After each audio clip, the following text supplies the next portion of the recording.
Sí, faltaba ver los casos especiales de... Ahí no me sale ahora. ¿Cómo?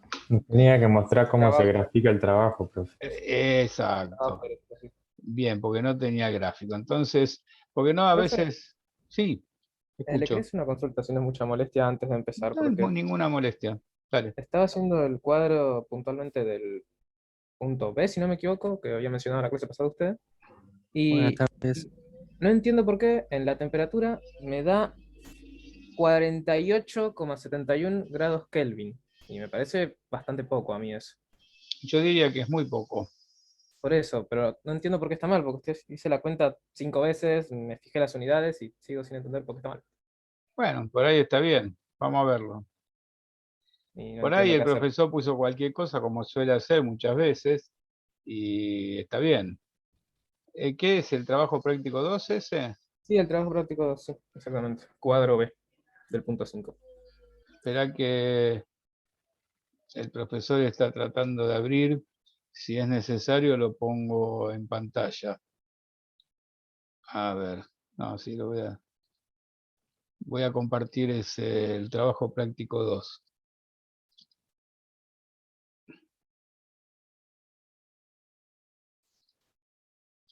Bien, ¿lo están viendo en pantalla? ¿Está apareciendo? Sí. El B, este. Volumen 45, presión 4,1. ¿Y cuánto te da esta temperatura? Hice las cuentas y la calculé directamente en grados Kelvin yo, que me dio los 45, perdón, Acá te bueno, 48,71. Por eso. 4 volumen de 45. ¿Qué masa tiene esto? Vamos a calcularlo. Por eso.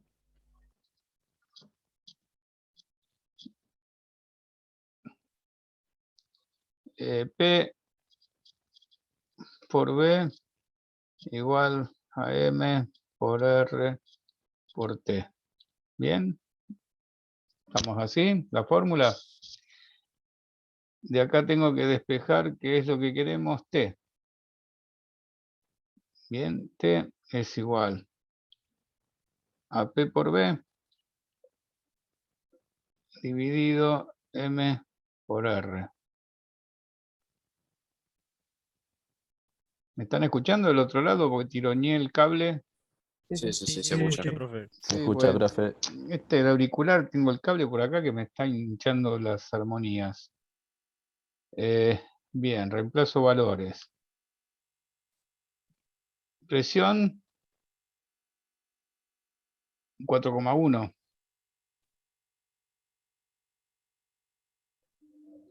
1 kilogramos. Fuerza dividido centímetros cuadrados.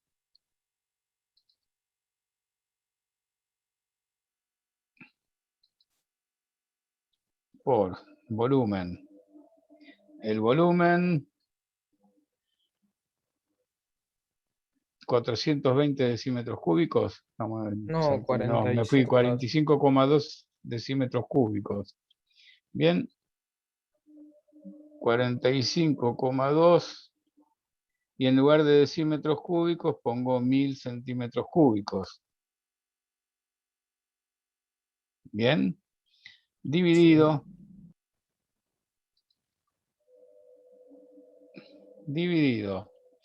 M, que es 1,3 kilogramos masa, dividido también R, que es 29,26 kilogramos fuerza, centímetro, dividido kilogramo masa, grado Kelvin. Bien, eliminamos las unidades, o simplificamos más que eliminar.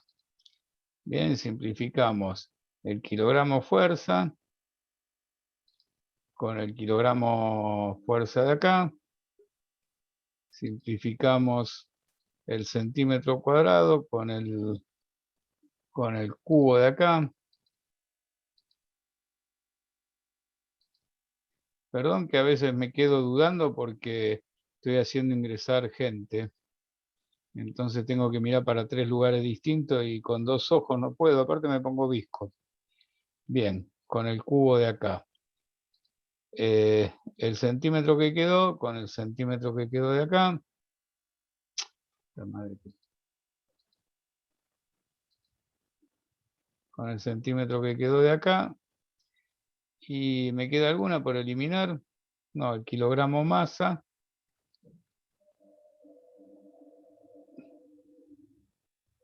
Con este kilogramo masa de acá. Bien, y me queda en grados Kelvin. Y ahora hacemos las cuentitas. 4,1 por 45,2 por 1000. ¿Pasaste las unidades cuando lo hiciste?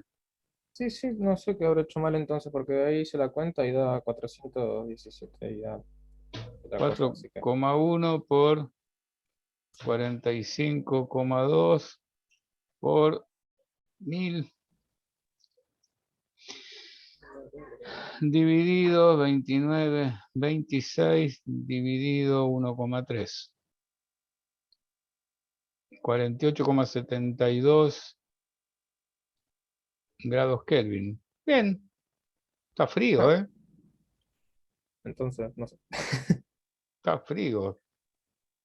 Y el profesor Gracias, a veces profe. da esas cosas. Lo que pasa, 45 litros a 4, 1 kilo de aire. 1 kilo de aire más o menos es 1 metro cúbico a temperatura ambiente. ¿Bien? Y acá lo pasamos a 40. Claro, lo que pasa es que lo comprimimos mucho, para ser sincero. Están todos los números mal. Bueno, sí, está. No, es el profesor que hace cualquier cosa, que por ahí copió mal los números cuando lo estuvo haciendo. Y sí, sí, ¿qué va a hacer? Sí, está a 45 grados, está muy frío. Ok, Más vale gracias. no te acerques, pero bueno, sí, está frío. Suelen pasar estas cosas cuando doy los ejercicios. Lo tengo que cambiar, porque algo debo haber hecho, algo debo haber copiado mal, porque no suelo dar ejercicios así. Copié mal los kilogramos, por ahí la masa no es la adecuada, vaya a saber. Pero bueno, está así, está frío. Era un día muy frío, lo comprimimos mucho y se enfrió demasiado. Para poder llevarlo a eso, bien. ¿Alguna duda más, chicos?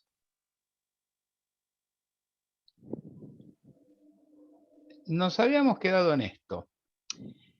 Yo voy a calcular, ¿están viendo en pantalla un dibujito que hice? Sí, profe. Sí se ve, profe. Bien. Supongamos que tengo una transformación desde 1 hasta 2, una compresión. Este es el gráfico. No sigue ninguna regla, no es ni isotérmica, es muy general. Bien, no sigue ninguna regla, va de acá para allá. Y supongamos que quiero calcular la superficie que hay entre esa curva, el eje de los volúmenes, limitado entre el volumen inicial, B1, y el volumen final, B2. Como hay una curva arriba, no sé cómo diablos hacerlo, pero una de las alternativas que encuentro es tomo pequeñas fajas, ¿bien? De superficie que tienen un ancho delta B, ¿bien? Porque acá es el eje de los volúmenes. Delta en los matemáticos, los físicos siempre usamos para decir una variación, ¿bien? Delta indica variación. Un delta B y una altura que es la altura promedio, ¿bien? Una PI lo voy a llamar. De manera que este espacio que no consideramos acá, se compensa con este espacio que consideramos acá, de más. ¿Bien? La pequeña superficie va a ser delta BI por PI. ¿Bien?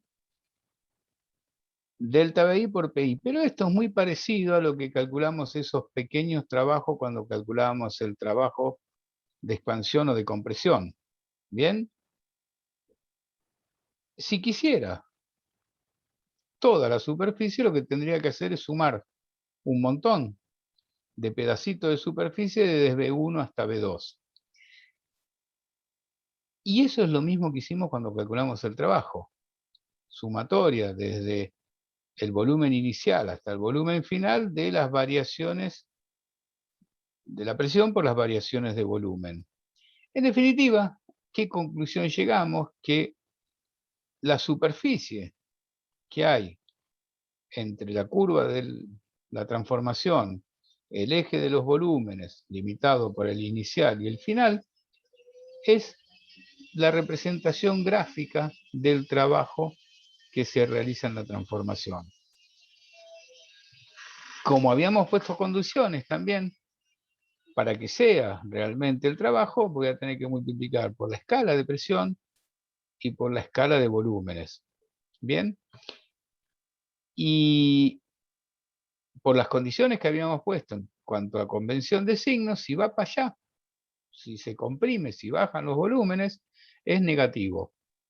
¿Bien? Y si va para allá, si se expande, si suben los volúmenes, es positivo.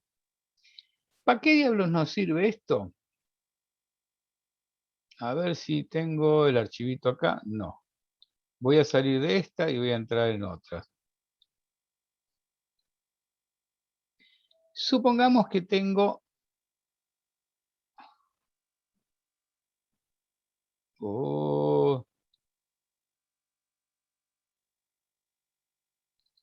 Supongamos que ahora, acá nos habíamos quedado la vez pasada, tengo algo que, una transformación que se inicia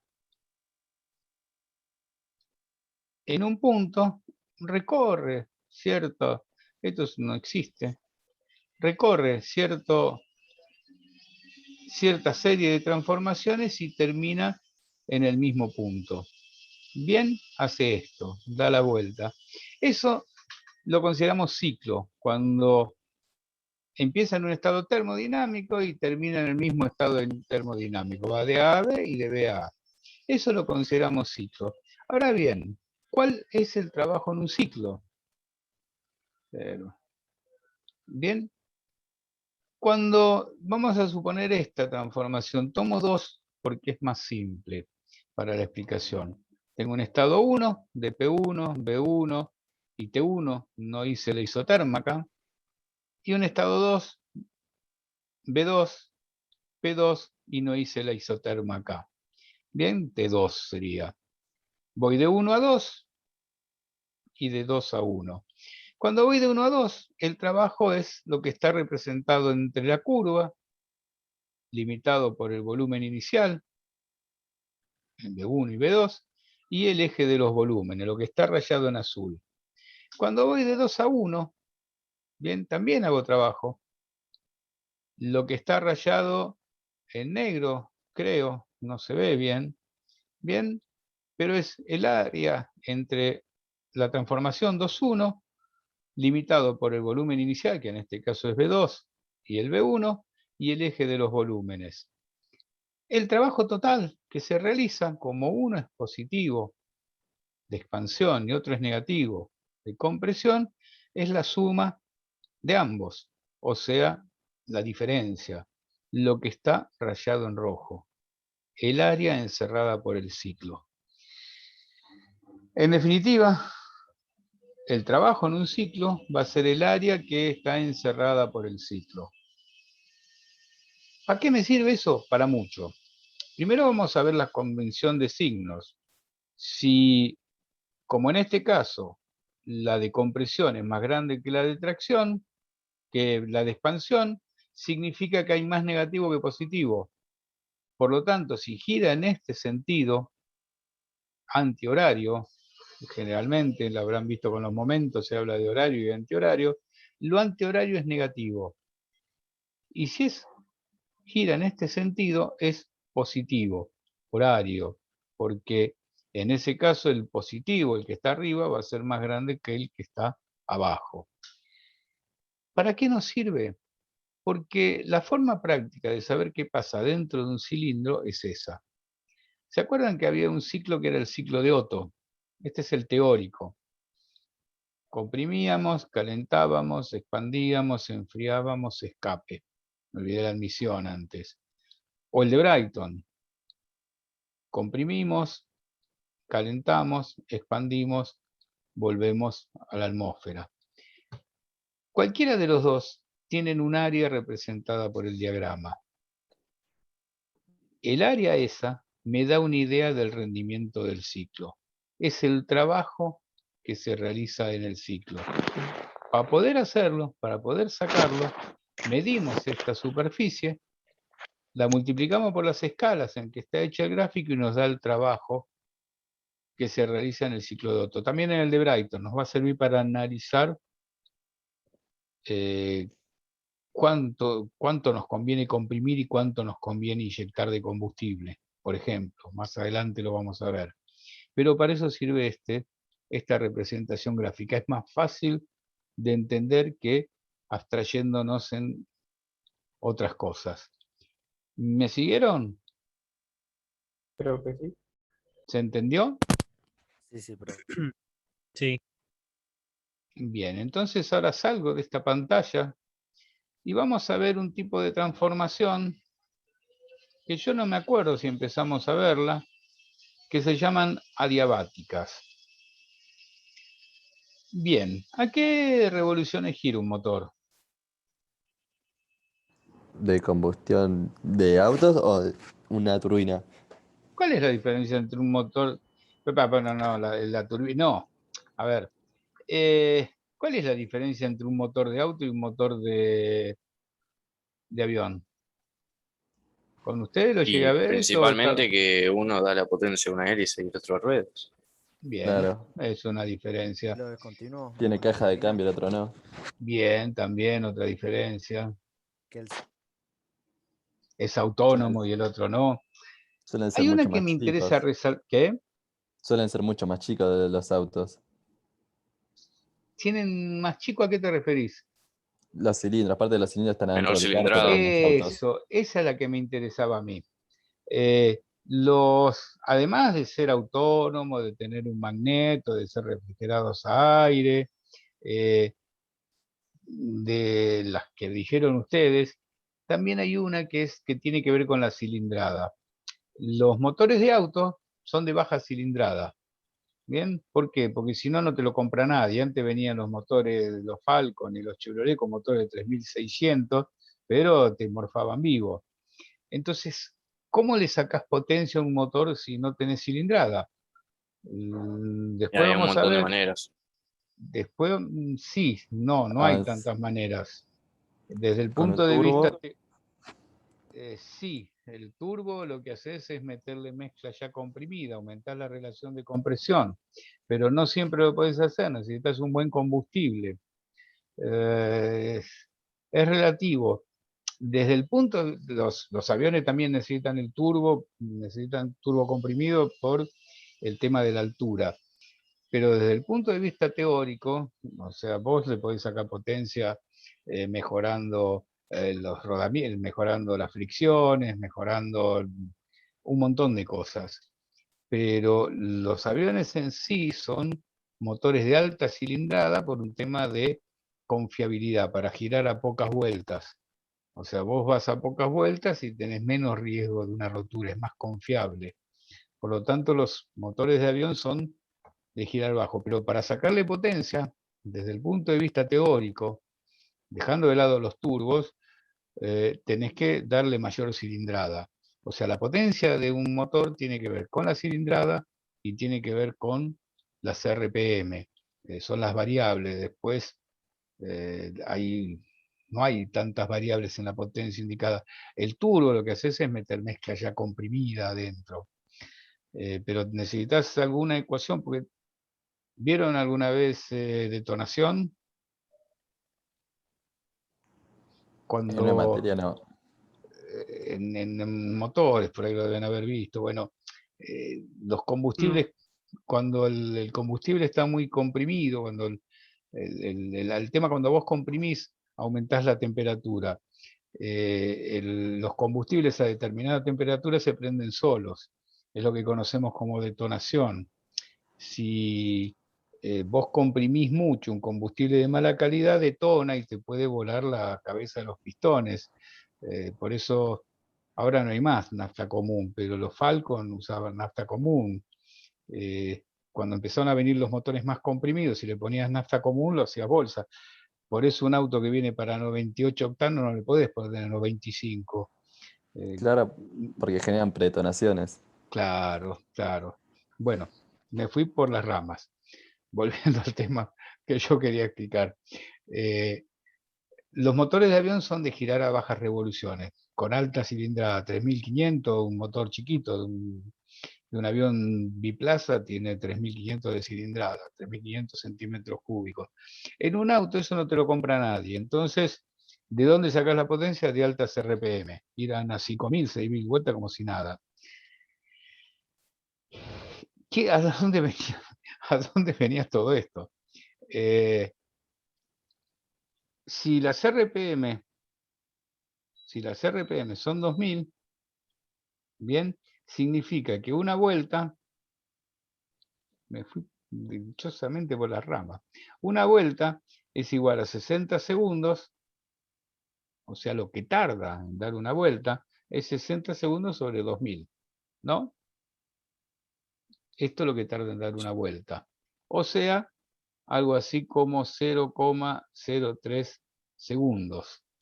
En 3 centésimas de segundos, el pistón subió y bajó. ¿Bien? Desde el punto de vista técnico, puedo considerar que en cada subida y en cada bajada no hay tiempo para que pase el calor que está dentro del sistema, dentro del cilindro, del sistema que estamos analizando, al exterior. Esas transformaciones, puedo suponer que el calor es constante y tienen un nombre particular que son adiabáticas. O sea, en la práctica, estas transformaciones se llaman adiabáticas. En teoría, muy estricto, significaría que no hay transferencia de calor entre un sistema y otro. ¿Se acuerdan que hasta ahora habíamos visto 3 tipos de transformaciones? Las que eran a presión constante, las que eran a temperatura constante y las que eran a volumen constante. Bien, ahora tenemos una nueva, que son las transformaciones adiabáticas. T, P y B no son constantes, ¿bien? Pero no entra ni sale calor. Y la curva de la transformación es una curva parecida a la isoterma, pero un poco más empinada. ¿Bien? ¿Para qué nos interesan estas? Y nos interesan muchos. ¿Por qué? Porque la compresión en el ciclo de Otto es una adiabática. Teóricamente, en el teórico es una adiabática. En el práctico hay alguna diferencia, pero en el teórico es una adiabática. La expansión en el ciclo de Otto es una adiabática. ¿Bien? En el ciclo de Brayton, la compresión y la expansión también, por las mismas razones. La velocidad axial del flujo de aire en un compresor axial es de unos 150, 100, 150 metros sobre segundo. Es tan rápido el pasaje por ese medio metro de compresor que podemos suponer que no hay transferencia de calor del sistema al medio. Entonces las vamos a considerar adiabáticas. ¿Qué ley siguen las adiabáticas? No está. Me afanaron la ley de las adiabáticas. Bien. ¿Qué ley siguen las adiabáticas? Nosotros nos vamos a manejar con pocas fórmulas, a pesar de que ustedes pueden tener el machete. Esta materia tiene 200 millones de fórmulas y según el libro que agarren, les dan algunas más. P, la presión por el volumen elevado a algo que vamos a llamar exponente adiabático, P por B a la K, sí, ya sé que se termina el tiempo. P por B a la K es una constante. Bien, a eso van a responder las transformaciones adiabáticas. ¿Qué significa esto en la práctica? Que si tengo P1 por B1 a la K es igual al estado 2, P2 por B2 también a la K. Con esta ecuación podemos resolver esas adiabáticas. Bien, la que siempre se va a cumplir, como en toda transformación, es P por B sobre T igual a M por R. Esta se cumple como en cualquier transformación. Si lo quieren, P1, B1 sobre T1 es igual a P2, B2 dividido T2. Bien, estas fórmulas se cumplen para cualquier transformación estados, y esta en particular es para la adiabática. Y hay otra transformación, que son las que nos quedan, porque en realidad esto arranca al revés. Se estudió primero la que era presión constante, después la de volumen a constante, pues era fácil, pero alguien dijo, ¿y qué pasa si nada es constante? Bien, esas transformaciones se llaman politrópicas, o sea, ninguno de los parámetros es constante. Y en esas, en lugar de ser P por B a la K, es P por B a la N. Y este N se conoce como exponente politrópico. Después vamos a ver de dónde sale este exponente y de dónde sale el otro exponente, el K. ¿Bien? Acá lo puse. El N, el exponente politrópico, es el calor específico de la transformación dividido el calor específico al volumen constante. Ustedes no vieron calores específicos el año pasado a volumen constante y a presión constante, ¿no? No. No, no, no, no. Bien, la clase que viene lo voy a dar. Si me esperan un segundo, voy a anotar.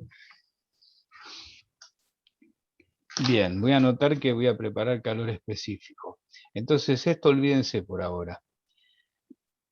Esta ecuación de las politrópicas significa que P1 por B1 a la N es igual a P2 por B2 a la N. El trabajo, tanto en la adiabática como en la politrópica, es esto. Bien. P por B sobre 1 menos N, en las adiabáticas acá será K, por 1 menos T2 sobre T1, y faltaría agregar acá la masa. Bien, que vaya a saber por qué no, sí sé por qué no la puse, pero no importa. Bien, ¿se entendió hasta ahí? Sí, profe. Creo que sí. ¿Están cansados? Nos Más o quedan menos. 6 minutos. No. Para calcular el K o el N, en realidad para calcular el N, nosotros lo vamos a usar en compresores de aire. Vamos a calcular lo que pasa dentro de un compresor de aire de un turborreactor, con los datos de ensayo del turborreactor. Bien, lo que vamos a censar y que podemos hacerlo es la presión, por ejemplo, a la entrada del compresor, y calcular el volumen a la entrada del compresor. Bien, normalmente esto se hace por 1 kilogramo de masa, por una masa de 1 kilogramo. En ese caso vamos a hablar en lugar de volúmenes, volúmenes específicos, que es la inversa de la densidad. La densidad es la masa por unidad de volumen, y acá el volumen específico va a ser el volumen por unidad de masa. Entonces todo esto lo vamos a hacer para 1 kilogramo de aire. El volumen lo podemos calcular, más que censar, porque no hay forma de medir el volumen, con esta ecuación que teníamos por acá arriba. Bien, si censamos la temperatura y censamos la presión, para una masa de 1 kilogramo y sabiendo que es aire, que tenemos la constante, podemos sacar el volumen. Bien. Presión a la entrada del compresor, volumen a la entrada, volumen específico, vamos a trabajar a la entrada del compresor, es igual a presión a la descarga del compresor y volumen específico a la descarga. Con estos dos vamos a usar algo que ustedes alguna vez se habrán preguntado para qué carancho sirve esto en matemáticas, que son los logaritmos. Bien, antes se aplicaban mucho más. Antes, para hacer una raíz quinta, lo único que tenía como solución era la tabla de Howell, los logaritmos, y había que hacerlo a mano. Yo aprendí a hacerlo a mano. Cuando yo estaba en la secundaria, no había calculadora, había regla de cálculo. Ahora ustedes tienen simplificado, lo cual es mejor. Pero los logaritmos, vamos a usar propiedades de los logaritmos. El logaritmo de esto es igual al logaritmo de todo esto. Pero el logaritmo de un producto es la suma de los logaritmos.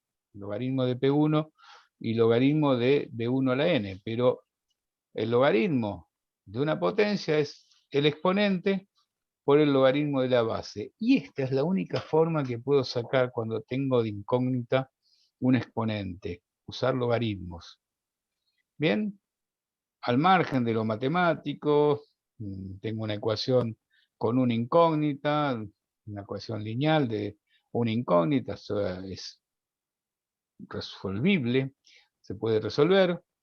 Paso de un lado todo lo que no tiene la incógnita y del otro todo lo que la tiene, despendejo la incógnita y me queda esta fórmula, que anótensela, la usamos para calcular el exponente politrópico en un compresor, ¿bien? En un compresor de aire. ¿Para qué nos va a servir? Para calcular el trabajo que le va a consumir a la turbina este compresor de aire, o a un motor eléctrico, si fuera un compresor de esos de pistón o un compresor de otra máquina. ¿Bien? Regla memotécnica. Arriba presión 1, 2. Si arriba puse las presiones 1, 2, pues lo puedo hacer al revés, abajo va 2, 1. ¿Bien? Igual está el machete de fórmulas.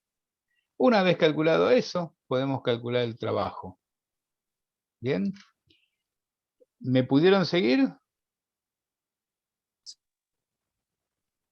Sí, sí, sin problema. Creo que sí. ¿Tomo lista? ¿Cuántos son ustedes en total? 23. 23, ¿están todos? ¿Bien? No, 30. No, 33. 33, faltan 10. ¿Tengo tiempo para tomar lista? No. 2 minutos. 2 minutos tiene. ¿Qué? Y 2 minutos. podré, ni siquiera sé dónde tengo las listas hasta ahora. Listas, acá está. Sigue grabando, profe. ¿Qué? Ah, sí, no puedo ver. Bueno, zafó, después lo hago con la grabación. Después lo hago con la grabación.